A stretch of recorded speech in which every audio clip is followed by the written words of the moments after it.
A global hacking attack strikes targets including Britain's health system as cyber criminals demand ransom money to unlock computers they've frozen.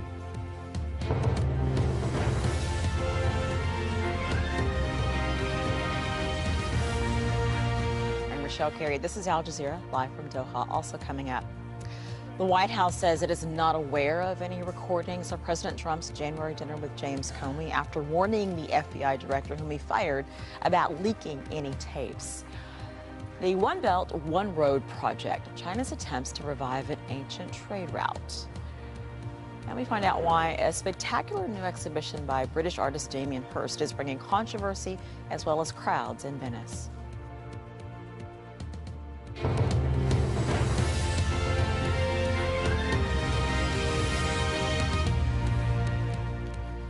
We begin with a global cyber attack that's disrupted the national healthcare system across the UK, international shipper FedEx, and has infected computers all around the world. Hackers used a form of software that locks up computers and demands money to restore access. 45,000 attacks have been reported in 74 countries, including the US, UK, Russia, China, Spain, Italy, and also Taiwan. Across the UK, hospitals and clinics were forced to turn away patients. Ambulances were diverted to neighboring hospitals. Private security firms have identified what's being called ransomware as a new variant of the virus WannaCry. It has the ability to automatically spread across large networks by exploiting a known bug in Microsoft's Windows operating system. Alan Fisher reports. This is the message many users around the world are getting when they fire up their computer. It looks official, but it's a demand for money from international cyber criminals. Up to 74 countries have been hit, but the UK's National Health Service has had real problems. Essential data has been encrypted, and it's meant cancelled appointments and emergency rooms diverting patients. It's an international attack, and a number of countries and organisations have been affected.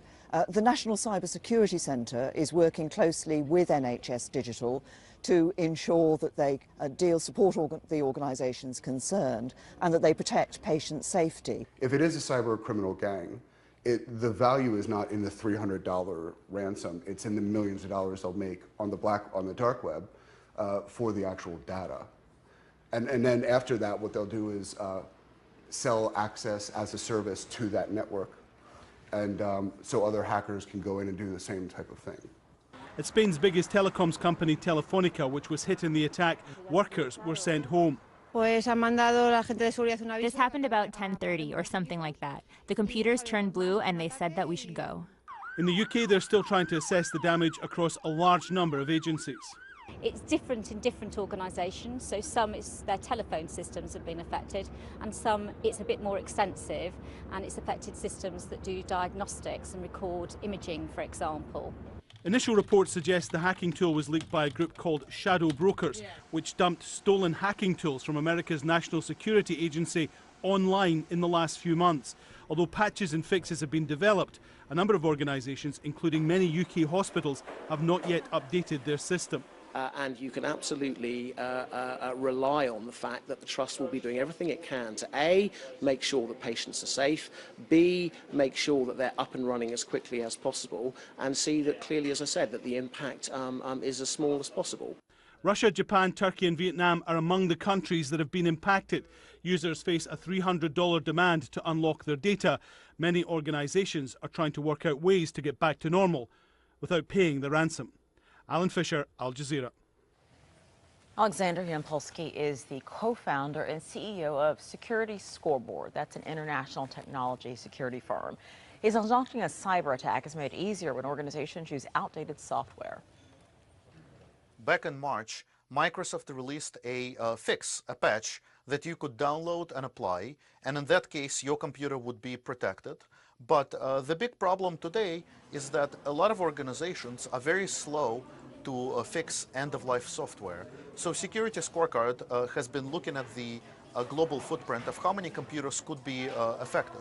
And we're seeing that over 31 million computers worldwide right now are running a Samba share that's publicly exposed to the internet. And out of those 31 million computers, approximately 3% are susceptible to this type of an attack. So we're talking about 900,000 to 1 million computers worldwide close to 1 million computers worldwide across every type of different organization, healthcare, financial, retail, in literally every single country across the world, and over 1 million of those computers are susceptible to this attack. And the fix is readily available, and it's been readily available since March, but they've not applied it, and as a result, the hackers are using the exploit to go and take over computers of those organizations. The White House says it is not aware of any recordings of a dinner President Trump had in January with former FBI Director James Comey. It comes after Trump warned Comey, whom he fired this week, against leaking anything negative about him. Trump tweeted that Comey better hope that there are no secret tapes of their conversations. Kimberly Halkett reports. Just hours after the U.S. president warned the former director of the FBI against leaking material to the media, the White House communication team was working to contain the fallout. Did President Trump record his conversations with former FBI Director Comey? I assume you're referring to the tweet, and I've talked to the president. The president has nothing further to add on that. Why did he say that? Why did he tweet that? What should we interpret from that? As I mentioned, the president has nothing further to add on that. Are there recording devices in the Oval Office or in the residence? As I said for the third time, there is nothing further to add on that. Does he think it's appropriate to threaten someone like Mr. Comey not to speak? I don't think that's not a threat. He's simply stated a fact. The tweet speaks for itself. I'm moving on. This is what prompted the exchange. Early on Friday, Donald Trump took to Twitter suggesting there may be recorded conversations between the two men, writing, "James Comey better hope that there are no tapes of our conversations before he starts leaking to the press." There's been no response from Comey about the president's tweet. The former FBI director has also declined the Senate Intelligence Committee's invitation to testify on Tuesday about his version of what transpired. Since Comey's firing on Tuesday, the president's Democratic critics have suggested the termination was designed to derail the FBI's investigation into possible collusion between Russian officials and Trump associates. But if derailing the FBI investigation was Trump's goal, the opposite may now occur, as top law enforcement officers, FBI agents, as a result of Trump's warning, may now intensify their investigation. And as Trump also tweeted he may cancel White House briefings, reporters are vowing to do the same. The suggestion that briefings wouldn't happen is certainly something that the Correspondents Association would object to. Having briefings is an exercise in transparency. It shows the American public, as well as the world, that political leaders, up to the very most powerful leaders in the world and in this country, are open to questioning. An independent FBI and free press. They're just part of the American system of checks and balances on presidential power that have for generations preserved American democracy. Kimberly Halkett, Al Jazeera, Washington. North Korea has sent a letter to all UN member states urging them to ignore the U.S. push for tightening sanctions against Pyongyang. The U.S. and China are in close discussions about North Korea's nuclear weapons tests. The Security Council is yet to take any new action. Rosalind Jordan has more from the United Nations. It's been several weeks since North Korea both tried to test some nuclear warheads and to launch some missiles, at least unsuccessfully. But there hasn't been anything from the UN Security Council beyond some statements condemning North Korea's actions, saying that they violate international sanctions and North Korea's previous promise to not try to establish a nuclear weapons program. The U.S. and China have been conducting some closed-door discussions about what more the Security Council should do about North Korea, and the U.S. has said in the interim that more countries ought to do more to enforce the existing sanctions against North Korea. Well, finally, late this week, North Korea has decided it's had enough. It's released this letter. It's been sent to all 192 member nations of the United Nations, as well as to the observer missions, basically arguing that in North Korea's view, the sanctions regime is illegal and should be reviewed by an outside body before any country tries to enforce or step up enforcement of the sanctions. Now, of course, we've tried to reach out to the U.S. mission for comment. We haven't heard anything. But in the past, the U.S. position has always been this, that North Korea would do well to give up its nuclear weapons ambitions, abide by the sanctions, and that way find its way back into the good graces of the international community. The U.S.-backed coalition of mainly Kurdish forces says it will launch an assault on ISIL's stronghold of Raqqa in Syria this summer. That announcement was made in the city of Tabqa, which was captured from ISIL on Wednesday, along with its strategic dam. Charles Stratford has more from Gaziantep near the Turkey-Syria border. Fighters with the Syrian Democratic Forces, or SDF, patrol the streets after defeating ISIL in the city of Tabqa. The SDF victory here came with the help of US weapons, American special forces on the ground, and coalition airstrikes. With the assistance of US firepower, they now plan to continue northeast and attack the ISIL stronghold of Raqqa. Operations are ongoing to clean the suburbs of Raqqa. The final assault will take place at the beginning of June. It will depend on the circumstances and the military tactics. The Turkish government says the Kurdish YPG, the strongest fighting force in the SDF, is a terrorist organization. Turkish leaders are angry at the US decision to continue supplying the YPG with weapons. Turkey's armed forces launched Operation Euphrates Shield last August, targeting ISIL positions and Kurdish fighters close to the Turkish border. Turkey's president says Turkish troops are the most effective fighting force against what he describes as terror, and that Turkey's fight will continue against ISIS and what he says are Kurdish terror groups, including the US-supported YPG in Syria. These developments are contrary to our strategic relationship and strategic mutual understanding with the US. In this region, there's no threat for America nor for Russia. The threat is against us. The threat is to the people of this country. Since the threat is against us, what is it to others? If they want to do us a favor, we are allies with the US in NATO. We don't think the US looks good next to a terror organization. US leaders have tried to reassure Turkey by saying it doesn't want to undermine the security of its NATO ally. The US says weapons being sent to the SDF, including mortars, heavy machine guns and armoured vehicles, will be only used for specific operations against ISIL in Raqqa.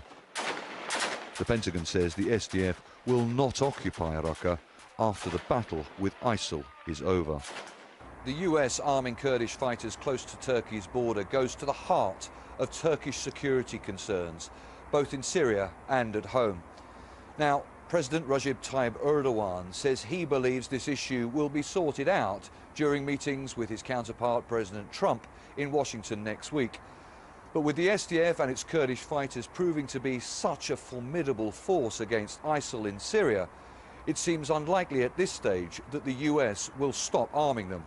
That's despite the diplomatic fallout with Turkey. Charles Stratford, Al Jazeera, Gaziantep. Still ahead on Al Jazeera. The Philippines send warships into disputed waters rich in untapped natural resources.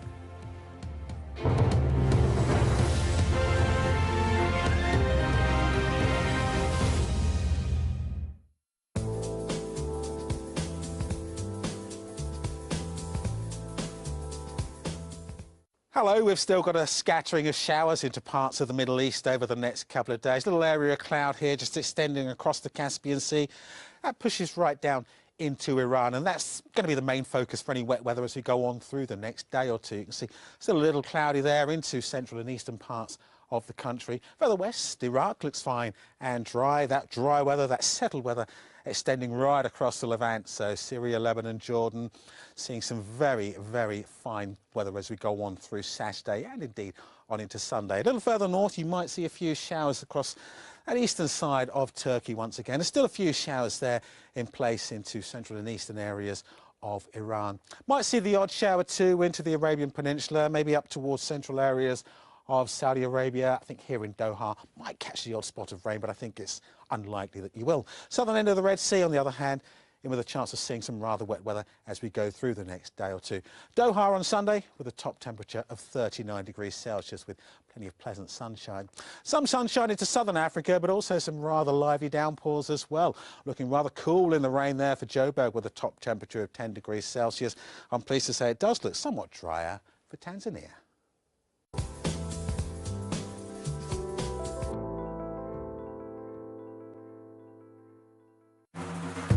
Transforming a crumbling palace into a five-star hotel is a daring, creative challenge. Constrained with international sanctions, it's near impossible. And yet, determined to preserve Iran's cultural heritage, one architect and one designer insist that the impossible can be achieved. The Sanctions Hotel. Witness at this time on Al Jazeera.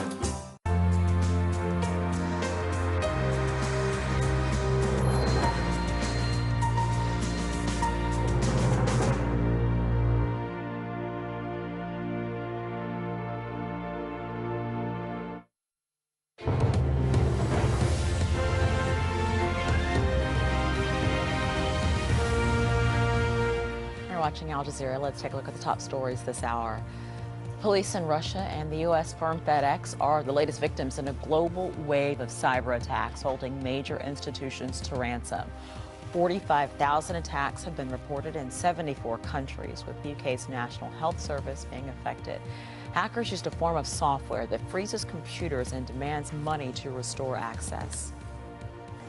The White House says it is not aware of any recordings of President Trump's January dinner with James Comey after warning the fired FBI director about leaking any tapes. Earlier, Trump warned Comey on Twitter not to leak any details of their conversations.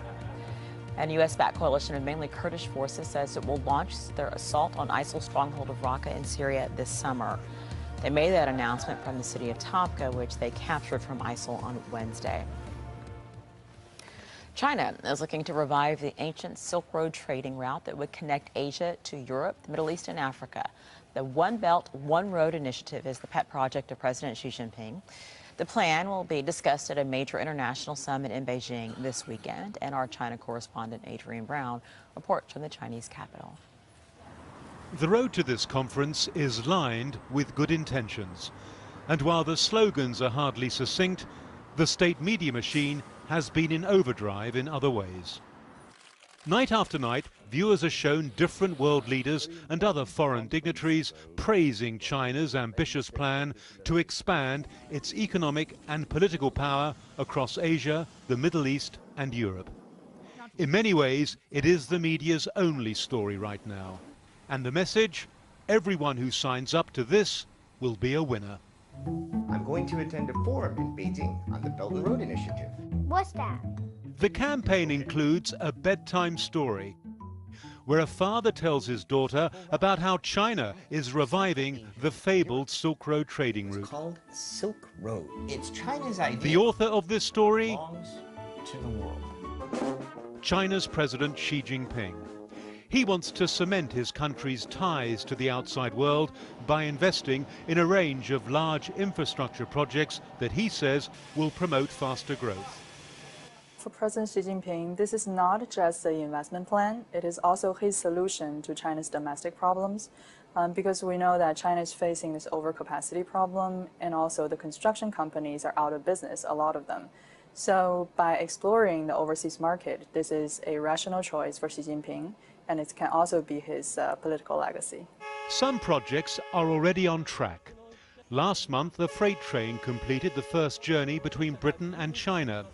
But some worry that Europe's trade with China remains lopsided and needs to change if One Belt, One Road is to work. It's very telling that once per week 5 trains go to Germany from Chongqing and only 1 returns.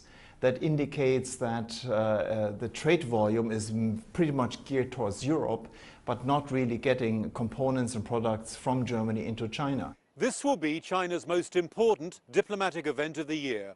But many leading world figures have not accepted the invitation to come to Beijing, including President Trump, as well as the leaders of India, Japan and Germany, who for now at least don't appear to share China's vision of what global trade should look like. Adrian Brown, Al Jazeera, Beijing. The Philippine government is sending 5 of its warships to an area in its eastern waters rich in untapped natural resources. Jamila Allendogan reports why the marine area called Benham Rise is becoming a regional security concern. The Philippine military revealed that China had sent a ship to Benham Rise, an underwater plateau located on the Philippines' eastern seaboard. In 2012, the United Nations confirmed that Benham Rise is part of Philippines territory. It is at the center of Asia's marine biodiversity, and its resources remain untapped. This is why, despite China's claim of innocent passage, its presence here has raised concerns. China is also involved in a dispute with the Philippines over the Spratly Islands in the South China Sea. China's incursions have raised tensions with other regional countries.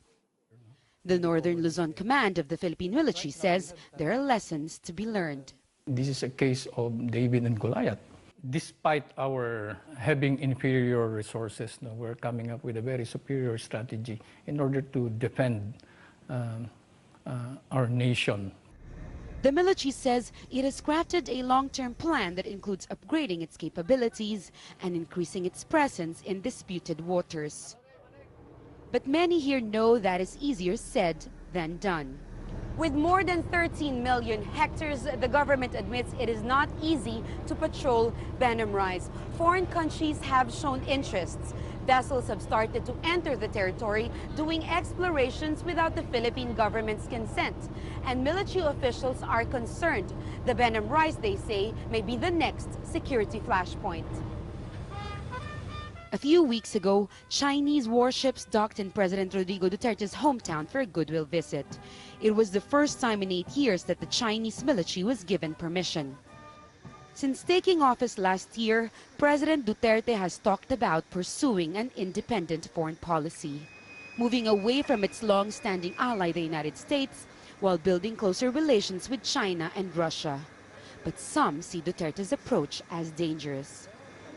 Allowing China to do that puts us well within China's sphere of influence. In other words, we are enabling China to become the imperial master in this part of the world. Okay, so the Philippines is enabling it, and in the same way, it is putting into jeopardy the national security interests of its partners in ASEAN.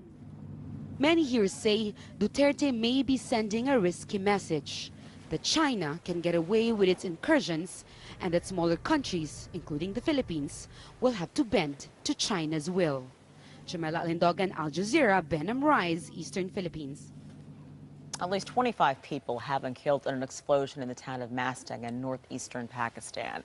The bomb went off next to a convoy of the deputy chairman of the Pakistan Senate as it was leaving a school. He did survive with minor injuries, but dozens more were wounded and rushed to the hospital. ISIL has claimed responsibility. Kamal Haider has more from Islamabad. The attack was an attempt to target the deputy chairman of Pakistan's Senate, which is the upper house of parliament. Abdul Ghafoor Haidari is also a powerful leader from Balochistan who belongs to the Jamiat-e-Ulama-e-Islam, a religious party whose leadership has been targeted in the past as well. Now, according to the sources, he was visiting a religious school or a madrasa in that area, and after attending that ceremony, when his convoy was getting ready to leave, there was a powerful explosion which caused a number of casualties and led to several other people wounded. Now, according to details, the security forces are still not sure whether this was a planted device or a suicide bombing. All the political parties in Pakistan have condemned this. It is not the first time that the political leadership in the country has been the target of attacks. However, the senator was able to escape with minor injuries and was rushed to a hospital in the city of Quetta, just a little over an hour's drive. The fight against ISIL in Iraq has killed and injured thousands of children. Some of the wounds are horrific and untreatable in Iraq. The family of one girl is appealing for urgent help to overcome bureaucratic obstacles and take her to the United States. And a warning, there are distressing pictures from the start of this report from Osama bin Javed. 10-year-old Reem has been in excruciating pain for months. Her home in the Iraqi city of Ramadi was hit by an ISIL mortar and engulfed in fire. Reem has burns to 70% of her body. Her family says it's unbearable to see Reem suffer and know there isn't anything more they can do. Years of war and the high number of casualties mean medical treatment for burns victims are inadequate. But her father is grateful to hospital staff in northern Iraq for saving his daughter's life. I went to the hospital. She was the worst affected family member among us. We suffered at Ramadi Hospital. The hospital there is almost destroyed. Reem's condition became worse, so we took her home. Then we moved her to Sulaymaniyah and then to Erbil. It's been more than 3 months now and we've had to relocate from one hospital to another. No one has taken better care of her than the staff at Nauru's hospital. Reem's family lost everything in the fire and can't afford her treatment. So far, it's only been possible with donations and financial support from the hospital. Now she needs specialized care available in the United States. Shriners Hospital for Children in Boston, who has agreed to take Reem as a patient to continue to care for her wounds, as well as all the additional care that she would need to recover from her burns, including reconstructive surgeries, physical therapy, nutritional support, and psychological support. Reem has lost all fingers on one hand, and medics fear the other arm may need amputation. Because of severe burns, she's also at high risk from more infections. That kind of percentage of burns, most people wouldn't survive. It's almost a miracle that this girl has, particularly in these circumstances. It will take another miracle for her to reach the US hospital. She doesn't have a passport, isn't recognizable from former photos, and can't give fingerprints. If she gets a passport, she'll need a US visa to travel. And if that's issued, there's the cost of either a transatlantic air ambulance or a specialized section on an airliner. This is how Reem's parents and siblings remember her. And if they get the right support, they just might be able to save her life. Osama bin Javed, Al Jazeera. Police in Venezuela have fought with elderly protesters taking part in anti-government rallies in the capital. Riot police used pepper spray to control thousands of pensioners who tried to march through Caracas. Scuffles broke out when riot police blocked their route. Friday's protest was called the March of the Grandparents. Venezuela's elderly have been hit by 4 years of recession, leading to medicine shortages and just basic supplies. A Mexican mother who'd become an activist for parents of missing children has been murdered. Miriam Rodriguez was shot dead by gunmen in her home in San Fernando on Wednesday. She became well known for investigating the murder of her daughter Karen, who had been killed by a drug cartel in 2012. People in central Colombia have been salvaging what they can from their homes after a river burst its banks. Flood-ravaged areas of Cali and Honda are among the worst hit. In some areas, water levels are waist steep, with residents resorting to traveling down the street in canoes. The wet weather pattern is expected to continue through the next week. The artist Damien Hirst's new show in Venice is attracting the crowds, but controversy as well. The Wreck of the Unbelievable creates a world of supposedly salvaged artifacts. But some people have taken issue with one of the works, accusing the British artist of exploiting African culture. Charlie Angel reports from Venice. Brought up from the sea after 2,000 years, a shipwreck filled with treasures, reclaimed from the deep and put on display. At least that's the story artist Damien Hirst has spun. But look closer. The faces of favourite cartoon characters, the dates don't make sense, the barnacles are bronze. It's all a grand game, one that cost $65 million to create, so vast you have to travel to another Venice museum to see the rest. Among the 189 pieces, this one is causing controversy. An Ife head from 14th century West Africa, today's Nigeria. Nigerian artist Victor Hikamino has accused Damien Hirst of copying the original artifact. And every now and then somebody from another tradition will come, appropriate or be influenced by it, which I don't have issue with. But just an outright duplication of it is not, I don't think that is right. Many of these pieces wouldn't look out of place at the Louvre or the British Museum. And that's the point, says the museum's director.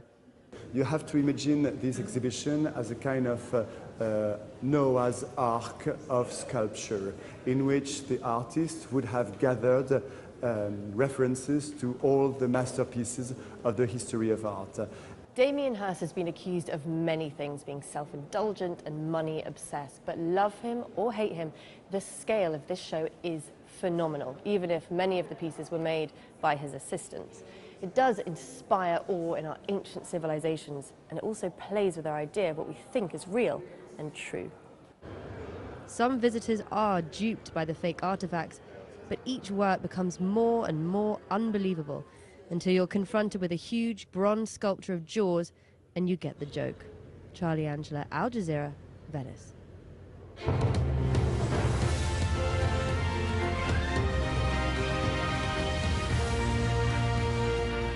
Let's recap the top stories now on Al Jazeera. Police in Russia and the U.S. firm FedEx are the latest victims in a global wave of cyber attacks holding major institutions to ransom. 45,000 attacks have been reported in 74 countries, with the UK's National Health Service also affected. Hackers used a form of software that locks up computers and demands money to restore access. The White House says it is not aware of any recordings of President Trump's January dinner with James Comey after warning the fired FBI director about leaking any tapes. Earlier, Trump warned Comey on Twitter not to leak any details of their conversations.